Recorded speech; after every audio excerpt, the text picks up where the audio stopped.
Hey everyone, welcome back to the channel where we talk all things engineering, technology, and finance. If this is your first time on the channel, welcome. Thank you for being here. But don't forget to hit the thumbs up button below, and also as well, don't forget to subscribe. And lastly, make sure that you share this with your friends and family so that way they can also learn the knowledge that we're going to be teaching here on the channel. And if you're a subscriber already and you're coming back to watch another video, thank you, welcome back, and we really appreciate you. Let's get into today's content. So some time ago, I actually created a video, and it was a video talking about how if you're struggling with Wi-Fi coverage in your home, that you really should look into a cool technology that I was reviewing at the time called AI Mesh from Asus. And I was doing a video where I was going outside and I was setting up a router. Not only was it covering the inside of the home, but it was also covering the outside of the home with Wi-Fi.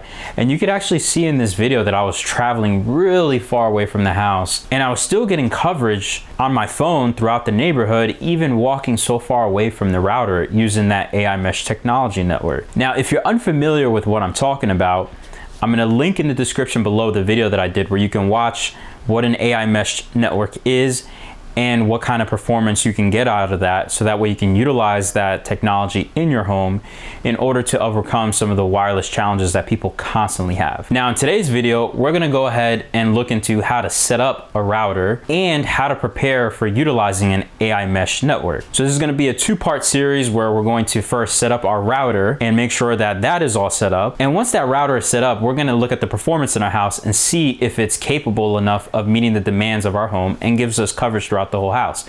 And that's going to be in today's video in part one. All right, so with all that background out of the way, let's get started in setting up the router. And also as well, before we actually get into setting up the router, I'm going to give you a little bit of context of what my home looks like from a floor plan perspective, so that way you can see how I'm setting it up, and hopefully you're able to apply the same thing in your home. Real quick, hold on. You really thought I was going to continue the video without you guys subscribing to the channel and liking the video? Come on guys, I need your help and I need your support. So before we get started, make sure you hit that like button and also as well the subscribe button. Go ahead, I'll give you a second, I'll wait.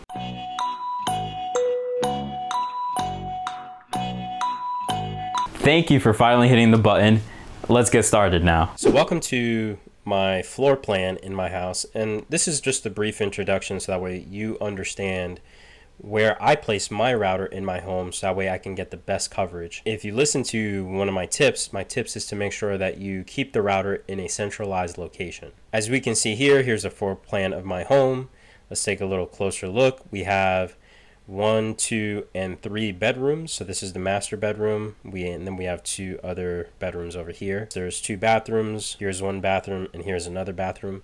And by the way, this is actually not drawn to scale, but it gives you a good representation of, you know, what the floor plan looks like. Kitchen over here, and we have the washer and dryer, so the laundry room over here in this corner. If we take a look at where the router is located, and hopefully you can do the same in your home, the router that I have for the home is located in the living room. And since my program here doesn't have a router as an item, I use this flower pot here to represent the router itself.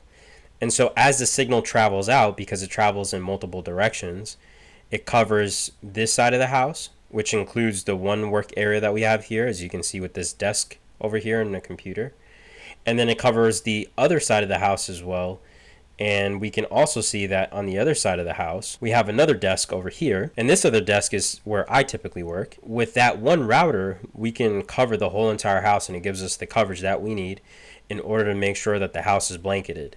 Now, keep in mind that for homes that may not have this setup, where for example maybe your router and your modem is on this side of the house and you're trying to get coverage here and it doesn't really work that well, stick around for another video and I'm going to show you how to overcome that problem. Where let's say for example your modem and router are in one side of the house and you're trying to get coverage on the other side, but in cases where you're able to centralize the router and the modem all together, it's a good idea to put it in a centralized location. And in our case here with our floor plan, you can see that it's in the living room, denoted by this flower pot, and it blankets the whole entire house. So you just got to look at the floor plan in my home and how I'm setting up my router in my home in order to give the best coverage. Now, if you can't achieve that in your home, don't forget that we're still going to be doing another video in order to show you how to overcome some of the problems that you'll see when you are not able to centralize the router in your home. So with the floor plan out of the way, let's take a look at what we're gonna need in order to get the setup ready. So we're gonna do a quick unboxing of what you're gonna get inside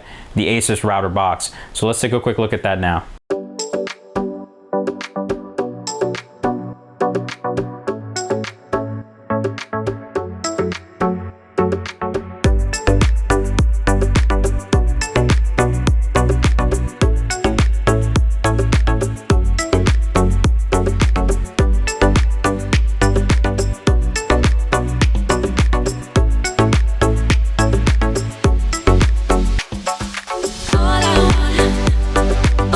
Now you've seen all the items that come in the Asus router that we're using for this video. Now remember, if you don't have the router that I'm using in this video, I'm gonna put a link in the description below so that way you can purchase the router for yourself and you can follow along in the video of how to configure it for the best Wi-Fi coverage in your home. With the unboxing out of the way, let's look at how we're gonna connect this router so we can properly configure it. In this part of the video, we're gonna work on how to properly connect our router to our modem, and also as well, we're gonna connect our laptop to the router, and we're gonna make all these connections to make sure that we can configure the router.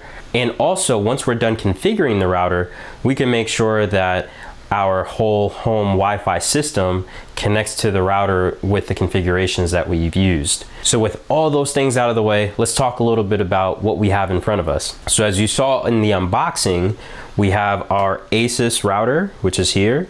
It looks like a little spider. We have our power cord that belongs to the Asus router. And also as well, in the box was included an Ethernet cable. I happen to have my own, so I didn't take it out of the box. But you're definitely gonna need some Ethernet cable in order to connect from the router to the modem, and also as well from the router to the laptop.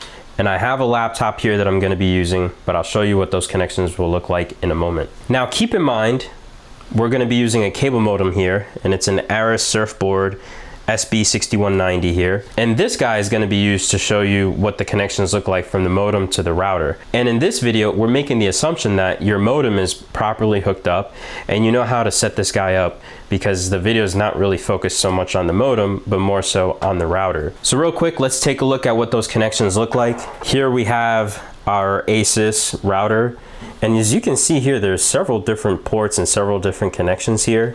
And we're gonna go over some of the most important ones. Starting with this side, you have two USB type A ports, you have a power button, and you also have the power port. On this side here, you have different types of connections with Ethernet, and they're special, so let's go over them real quickly.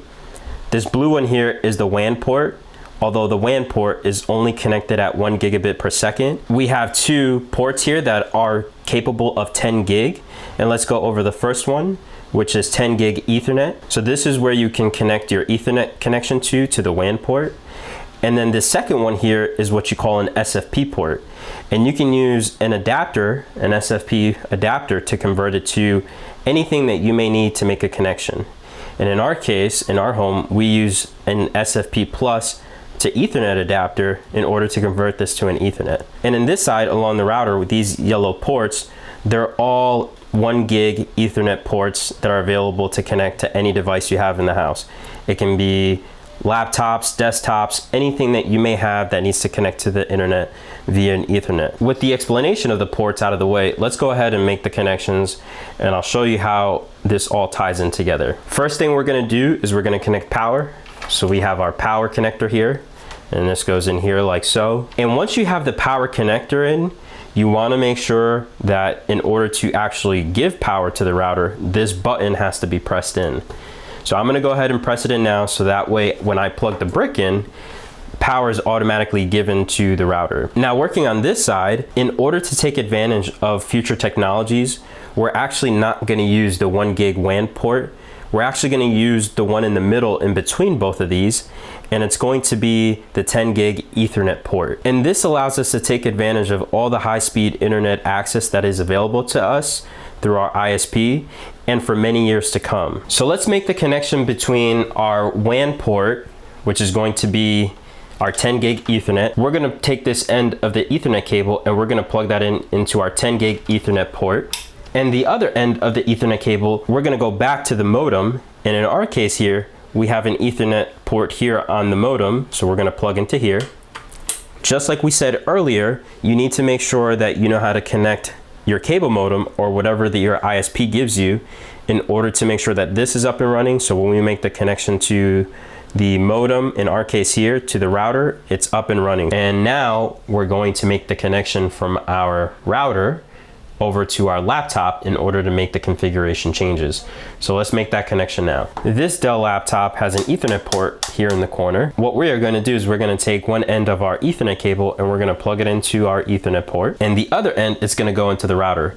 Specifically where we can choose any one of these yellow ports here. So there's a total of 8 of them, and you can choose any one of them in order to plug into. So let's go ahead and make that connection. First end of the Ethernet is going to go into the laptop. Next end of the Ethernet is going to go into the router. And remember, you can choose any of the 8 yellow Ethernet ports. So just choose one at random, and we're going to go ahead and plug that in. Now to recap, we have power on this side. On this side here, we have our WAN connection, which is wide area network. And this is going to be our connection from the router to the modem. So as you can see here, we have our connection going into the modem. And then on this side here, any one of the 8 yellow Ethernet ports, you choose one of them and you plug into your laptop for configuration purposes. And here is our connection from our router to our laptop. Now, before we open up the lid to the laptop and start to configure, let's turn on power to the router and make sure that it powers up.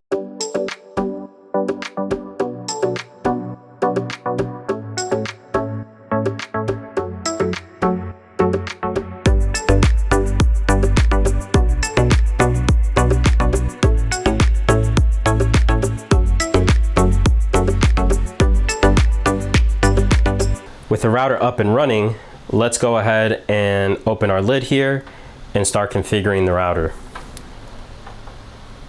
So welcome to our Windows desktop. As we can see here, we have Windows 11, which is the latest and greatest operating system from Microsoft. So a lot of what we're going to do here is going to be in Windows 11 environments. So the concepts are the same for all the operating systems. You just have to know where to find those things. But in this video, we're going to work on Windows 11. And if you have questions on how to find things in other operating systems, such as Windows 10, or if you have something a little older than that, leave me some comments below in the comments section, and we'll make sure that we answer those questions. So by now, at this point in the video, you should have already made all the connections that you needed in order to set up the router. The first thing that we're going to do on our Windows machine is we're going to disable all communications from a wireless standpoint. So what that means is we're going to disable our wireless card. And we do that so that way when we're setting up the router, we don't run into any configuration issues. On Windows 11, we're going to click right here in the bottom corner where it looks like you have the battery, a speaker, and also the network access.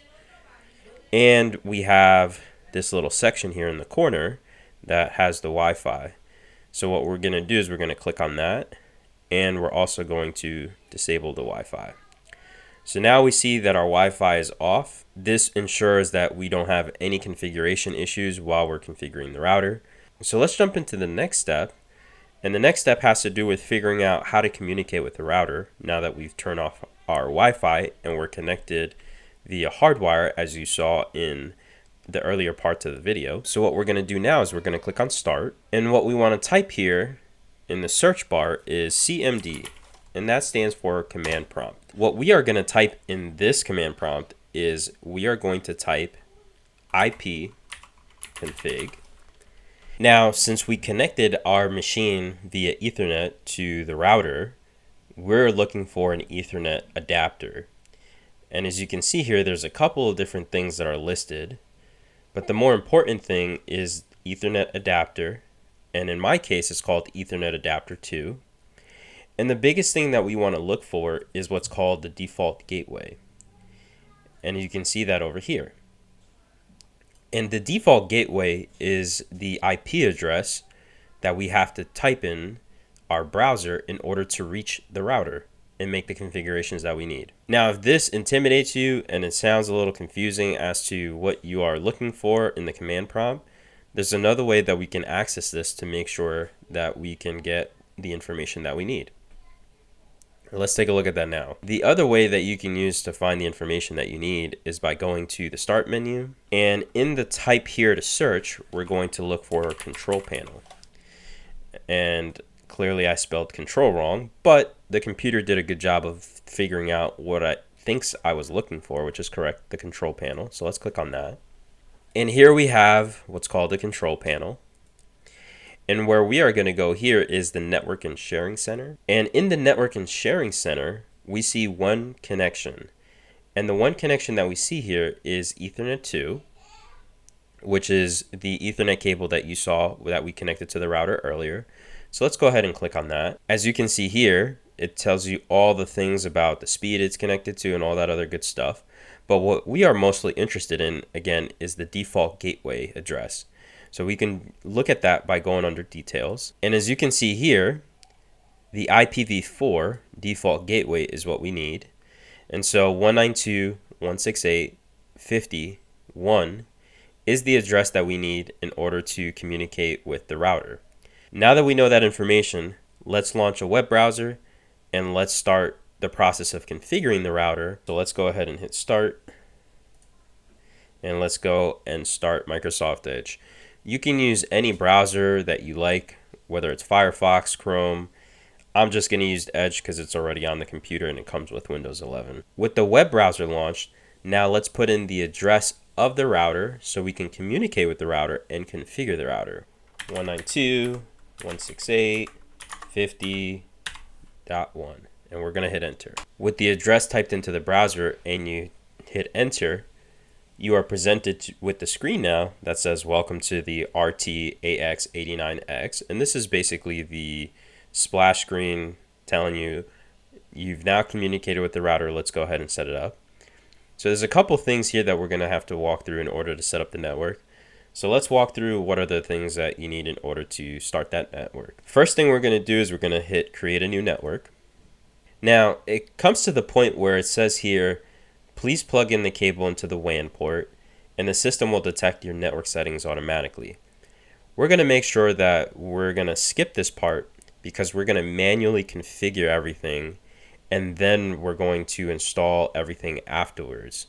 Meaning there's a certain reason why we're going to configure it the way that we're going to configure it. But what we are going to do is we're just going to click on manual settings for now.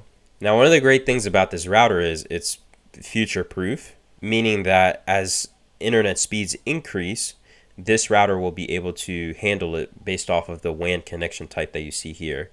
And it can support up to 10 gig Ethernet, which is really cool.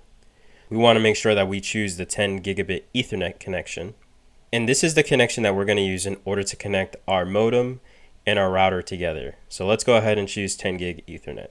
And the next thing we're going to do is we're going to specify the internet connection type. So typically when you have a home internet connection from your ISP or internet service provider, they automatically assign you an IP address. So we're going to click on automatic IP. And in your wireless settings, they have something called an SSID. And this is what's called the network name. And all this means is when you go to search for your internet name on your mobile device, laptop, whatever it may be, you're going to search for this name, and this is the name that you're going to connect to. Now, we're going to call this our YouTube channel name, which is called Acosta E.T.F. Now, make sure when you are setting this up, you call this whatever you want for your home. Don't just use what I'm using here. Obviously, this is just as an example. But make sure that you're using what you want your wireless network to be called in your home. You have what's called a 2.4 gigahertz network, and you also have a 5 gigahertz network. And all this is basically saying is that your internet can be transmitted on 2 different frequencies. Now, in order to make sure that if we are searching for the network and we know which one's which, I'm going to call this one Acosta E.T.F 2G. And this one we're going to call 5G. So we know the first one's going to be the 2.4 gigahertz at 2G, and then the next one's going to be 5 gigahertz at 5G. Now the next thing that we have to do is we have to have a 2.4 gigahertz wireless security password and a 5 gigahertz wireless security password. Make sure you use a strong password for both. It can be the same if you like. It makes it easier so that way you don't have to remember a different password for the different gigahertz band. So let's go ahead and set up that password. And I'm going to show the password so that way you can see what I'm typing. So here's an example of a password that I'm using. And the password has digits, has symbols, and has uppercase letters and lowercase letters. And as you can see here, it even tells us that the password is very strong and secure. So that's good. So make sure that you follow something similar, and also as well to something that makes it easy to remember. I know this looks a little bit difficult, but this is just an example of what a strong password could look like. And also too, you want to make sure that this option is clicked to separate 2.4 and 5 gigahertz network. If you don't have this option clicked, you won't be able to set these up separately. And it's important that you do, given that we're going to use the networks for different reasons.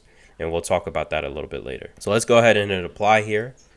In this case, we want to make sure that we use the latest Wi-Fi technology, Wi-Fi 6. So let's make sure that this is checked as well. So let's click next. Now here's another important thing, which is the router login name and password. You want to make sure that this is separate from your wireless password, meaning when you go to search for your wireless network and you put in the password, this is something separate, meaning what you're going to do here is set up a username and password for the ability to log it into the router and make administrative changes, which is totally different than from just accessing your Wi-Fi network. So let's go ahead and put in a router login name. I'll say admin. So now this is our router login name and password. So make sure that we keep the differences between the two, and we also remember them so we can make changes to the router and also be able to log into the network. Let's hit next.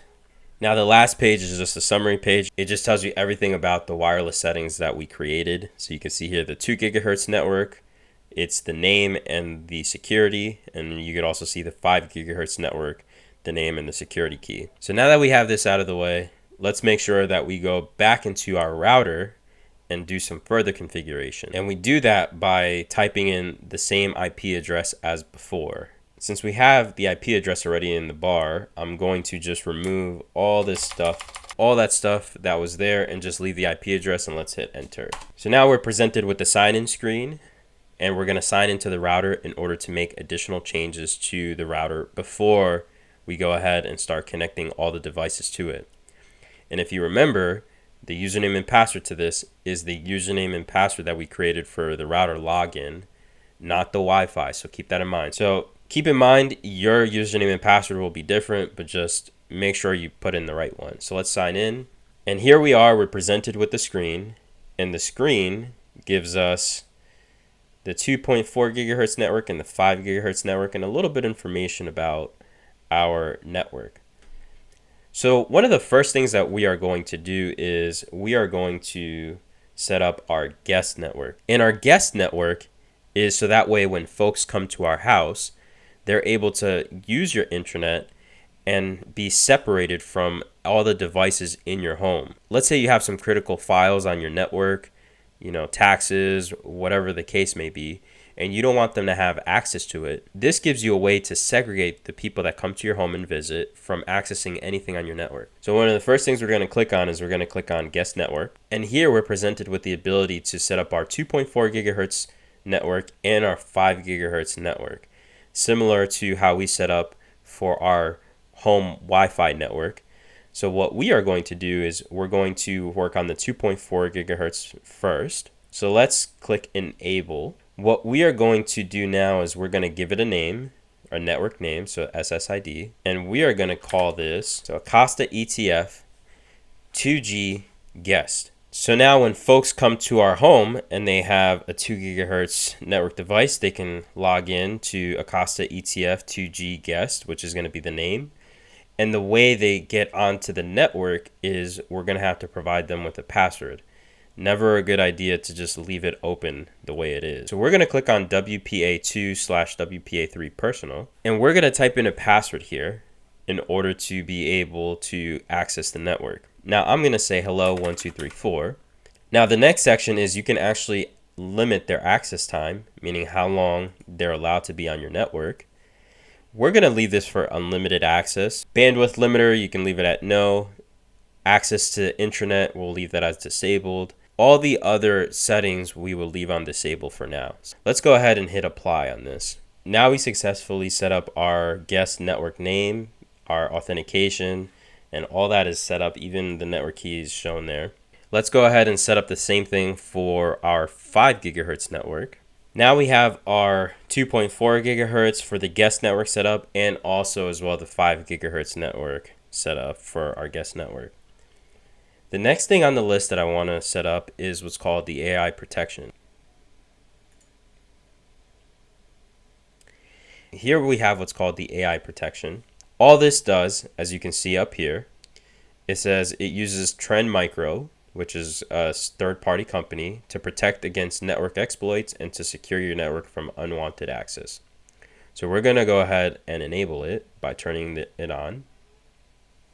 And you have to agree to the end user license agreement here in order to do this. And the biggest thing to note here is that it says that your information will be collected by Trend Micro through this AI protection. And your information includes traffic analyzer, app analyzer, QoS, web history, all the things here in order to be able to provide you the protection it needs. Now, however you feel about this, you can either agree to it, you can disagree, but of course, if you disagree, you won't be able to use this feature. Although I'm going to go ahead and agree to it. Your AI protection is running. You have malicious site blocking, two-way IPS, and infected device prevention and blocking. So all that stuff is on and running for you now. Now it says here that you have one item that's in danger. Let's take a look real quick by pressing the scan what that item is. And as you can see here, it says that our default router login username and password changed. This says that we haven't changed our router login username and password, which is really not the case. We actually did change it. So we know that this one danger is incorrect, so we can actually ignore that. If you made it this far into the video, you realize that we set up our wireless security, which includes the SSID. We also set up our guest network. We also went through setting up our AI protection. And also as well, we went over setting up our WAN port and how we communicate with the outside world. Now let's go over the next thing on the list that I want to set up, and it's called QoS. So let's look into QoS, and we're going to click on Adaptive QoS. And then the next thing that we're going to go into is the QoS option that you see up here. Now, what is QoS, folks that are interested? It's quality of service. And all that does is, as you can see up here, it ensures your bandwidth for prioritized tasks and applications. What does that mean? Let's say, for example, you work from home and your children are at home. They're watching a movie via Netflix, or maybe they're on YouTube, or wherever the case might be. You can enable QoS in order to make sure that your traffic, meaning the data that you're producing in order to work, is prioritized over the data of, say, for example, your children who are probably watching YouTube or Netflix. It's not as important as, for example, you that are working. You need to make sure that your stuff is up and running because, of course, you're generating the income. So let's go ahead and turn on QoS. They even give you the ability to select a mode here. And as I mentioned from our example, we are working from home, let's say in this case, and we want to make sure that our work from home is prioritized over things like Netflix or YouTube or any things that your children may be doing, or for example, gaming. You can pick what that mode looks like for you. It can either be the gaming, it can be learning from home, whatever that may be, but we're going to choose work from home in this case. And we can leave the adaptive QoS option here for the type automatically, and the bandwidth settings we can leave automatic as well. And if you're interested in what these things do, there's a little FAQ over here, and they also talk about it a little bit over here as well. Now let's go ahead and click apply to save our settings. By now, our wireless network should be up and running, and you should be able to connect to the network. So what we're going to do now is we're going to jump on one of our mobile devices, specifically an iPhone, and I'm going to show you how to connect to the wireless network that we just created. Welcome to my iPhone home screen, where we're going to show you how to connect to the wireless network that we just set up. First thing that we're going to do is we're going to go ahead and click on settings. Then we're going to click on Wi-Fi. And we're just going to let the phone scan for the networks that are available in the area right now. And the first network we're going to choose is the 5G that we just set up. So there's the Acosta E.T.F 5G.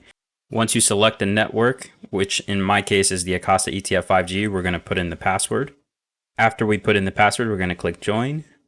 And we're going to give it a second to connect. And once you see the check mark next to the Wi-Fi name, you know you've successfully connected to the Wi-Fi network.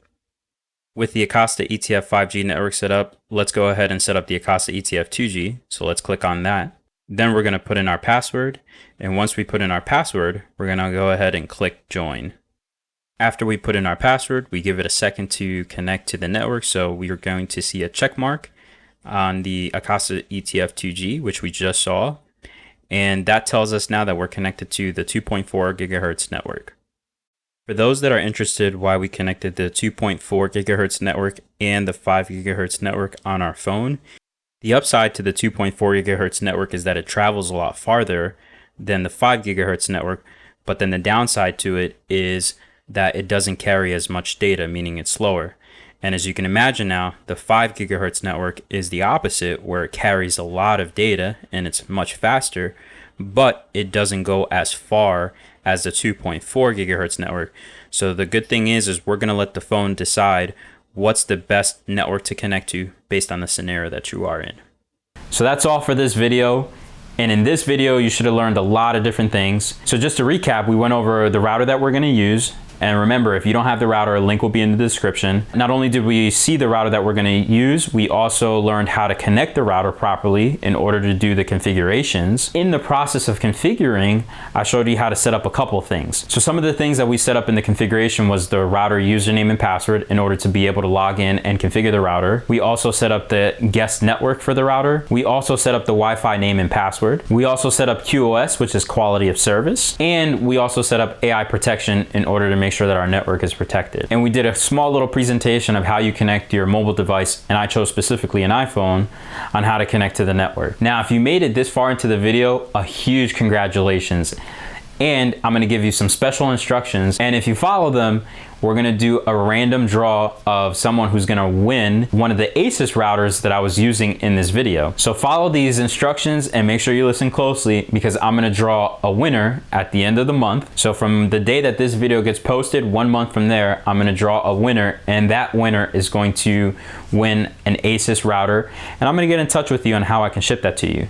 So listen closely. First thing I need you to do, make sure you like the video. Second thing you're gonna do, I need you to make sure that you're gonna subscribe to the channel. So that way you're up to date on all the things that we do from engineering, technology, and finance perspective. And lastly, leave me a comment in the comment section below. Was there something that wasn't clear that you need help with? Was it a good video and it helped you configure the router and also as well set up the wireless network in your home? Or just give me a hi and tell me how awesome the video is. That also works too. So there you have it, folks. We're one step closer to solving our Wi-Fi issues in our home using an AI mesh technology router. And don't forget, part 2 is coming up soon on how we set up the AI mesh network. But for now, don't forget to like, share, and subscribe, and I'll see you on the next video.